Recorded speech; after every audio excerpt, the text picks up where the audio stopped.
So guys एक बहुत ही बड़ा अपडेट निकल कर आ रहा है। अगर अब आप लोन या क्रेडिट कार्ड के लिए एप्लीकेशन डालोगे तो आपके अब अप्रूवल के चांसेस थोड़े कम हो जाएंगे। आरबीआई ने एक यहाँ पे रूल निकाला है जो कि मैं इस वीडियो में डिटेल में कवर करूंगा। सो प्लीज वीडियो को जरूर एक लाइक करिएगा। So let's get start to the video. So यहाँ पे मैं लाइव प्रूफ के साथ बात करूंगा। तो ये मैं ऑफिशियल आरबीआई के वेबसाइट के ऊपर मैं आ चुका हूँ। ऊपर में एक प्रेस रिलीज आप देखेंगे, regulatory measure toward consumer credit and bank credit to NBFC. Just हम लोग यहाँ पे क्लिक करेंगे। ये प्रेस रिलीज पूरे इंग्लिश में है। मैं एकदम सिंपल लैंग्वेज हिंदी में आपके सामने रख दूंगा ताकि जो भी ये रेगुलेशन आया हुआ है आपको यहाँ पे अच्छे से समझ में आ जाए।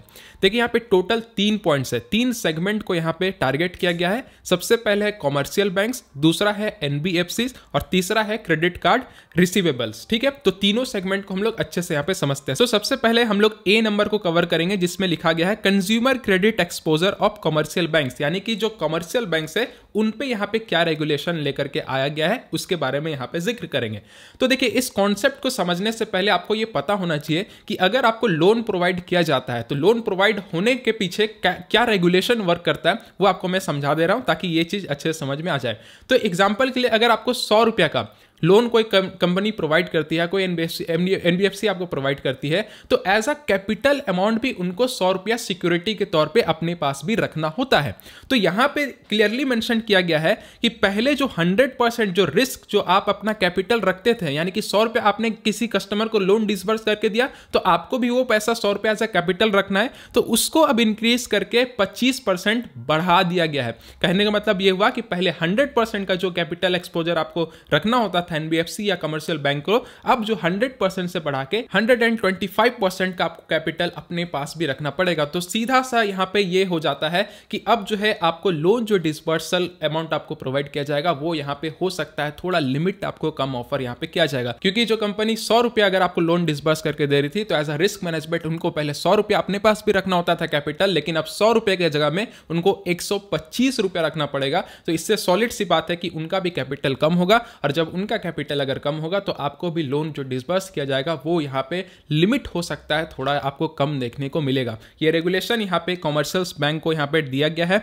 दूसरा यहाँ पे बी नंबर में आप पढ़ सकते हैं consumer credit exposure of NBFCs, यानी कि एनबीएफसीज के ऊपर भी लागू होता है। यानी कि जितने भी प्ले स्टोर में आपको लोन वाले एप्लीकेशन दिखते हैं, जितने भी लोन वाले एप्लीकेशन है उनको भी 100% से लेकर के 125% का रिस्क वेट मैनेजमेंट यहाँ पे रखना पड़ेगा। तो कमर्शियल बैंक का भी लोन हो गया, एनबीएफसी यानी कि जो थर्ड पार्टी लेंडिंग पार्टनर्स है उनको भी अब 125% का एक्सपोजर रखना होगा, और क्रेडिट कार्ड रिसीवेबल्स यानी कि क्रेडिट कार्ड से जो पैसा जो वसूल किया जाता है उसमें भी 125% से बढ़ करके अब जो है 150% का यहाँ पे एक्सपोजर यहाँ पे रिस्क मैनेजमेंट कंपनीज को यहाँ पे एनबीएफसी को रखना पड़ेगा।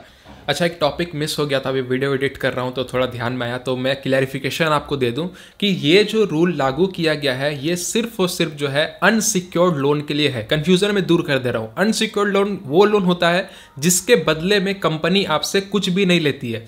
सिक्योर्ड लोन वो होता है जिसके बदले में कंपनी आपसे लेती है। एग्जांपल के लिए गोल्ड लोन, एक गोल्ड लोन कैसा लोन हुआ, उसके बदले में आपसे कंपनी आपसे गोल्ड ले रही है फिर जाकर के आपको लोन प्रोवाइड कर रही है। तो ये जो रूल लागू किया गया है ये सिर्फ और सिर्फ जो है अनसिक्योर्ड लोन के लिए यहाँ पे लागू किया गया है। सिक्योर्ड लोन जितने भी होते हैं उसमें ये रूल लागू यहाँ पे नहीं होगा। आरबीआई ने अपने प्रेस रिलीज में ये मेंशन भी कर दिया है कि जो सिक्योर्ड लोन है जैसे कि हाउसिंग लोन हो गया, एजुकेशन लोन हो गया, व्हीकल लोन हो गया and loan secured by gold and gold jewellery हो गया, इन सारे सेगमेंट में यानी कि सिक्योर्ड लोन वाले सेगमेंट में ये रूल लागू यहाँ पे नहीं होता है। ठीक है, तो सिर्फ और सिर्फ ये अनसिक्योर्ड लोन के लिए जिसके बदले में कंपनी आपसे कुछ भी नहीं लेती, आपका बस क्रेडिट स्कोर देखेगी, आपका सारा हिस्ट्री देखती है और आपको लोन या क्रेडिट कार्ड प्रोवाइड करती है, उन सारे लोन और क्रेडिट कार्ड में ये चीज लागू होता है। और क्रेडिट कार्ड में जो सिक्योर्ड क्रेडिट कार्ड होता है एफडी के बदले जिसमें आपको क्रेडिट कार्ड यहाँ पे दिया जाता है उसमें भी ये लागू यहाँ पे नहीं होगा। ठीक है, तो क्लैरिटी मिल गया, सिक्योर्ड लोन के लिए नहीं है, ये सिर्फ और सिर्फ जो है अनसिक्योर्ड लोन के लिए ये रूल लागू यहाँ पे किया गया है। ठीक है, तो सीधी सी बात है कि इसका इंपैक्ट आपके लिमिट पे डेफिनेटली पड़ने वाला है। जितने भी लोग नए एप्लीकेशन डालेंगे लोन अप्रूवल के लिए या क्रेडिट कार्ड के लिए तो हो सकता है उनको लिमिट थोड़ा कम प्रोवाइड किया जाए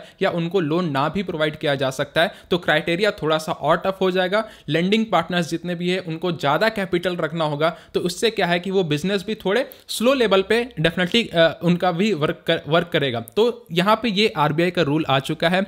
जितना हो सके इस वीडियो को शेयर करिए ताकि सभी लोगों को इस रूल के बारे में पता चलना चाहिए। चाहिए, लोगों को पता होना चाहिए कि इस तरीके का रूल आ गया है। तो शेयर करना वीडियो को ना भूलें। और अभी हाल ही में आरबीआई ने बजाज कंपनी के ऊपर भी बैन यहाँ पे लगाया है। बजाज का जो लोन सर्विस है, इंस्टा EMI कार्ड है, वो भी इंस्टेंट बैन हो चुका है। अगर आपने अब तक उस न्यूज़ को नहीं जाना, उसके बारे में जरा भी आपको नहीं पता है, तो यहाँ पे हमने डिटेल में वीडियो बना रखा है, यहाँ पे आप क्लिक करके इस वीडियो को भी चेकआउट कर सकते हैं। ये था आज की वीडियो, हेल्पफुल लगा लाइक करेगा। मिलते हैं वीडियो के साथ, तब तक के लिए जय हिंद, जय भारत।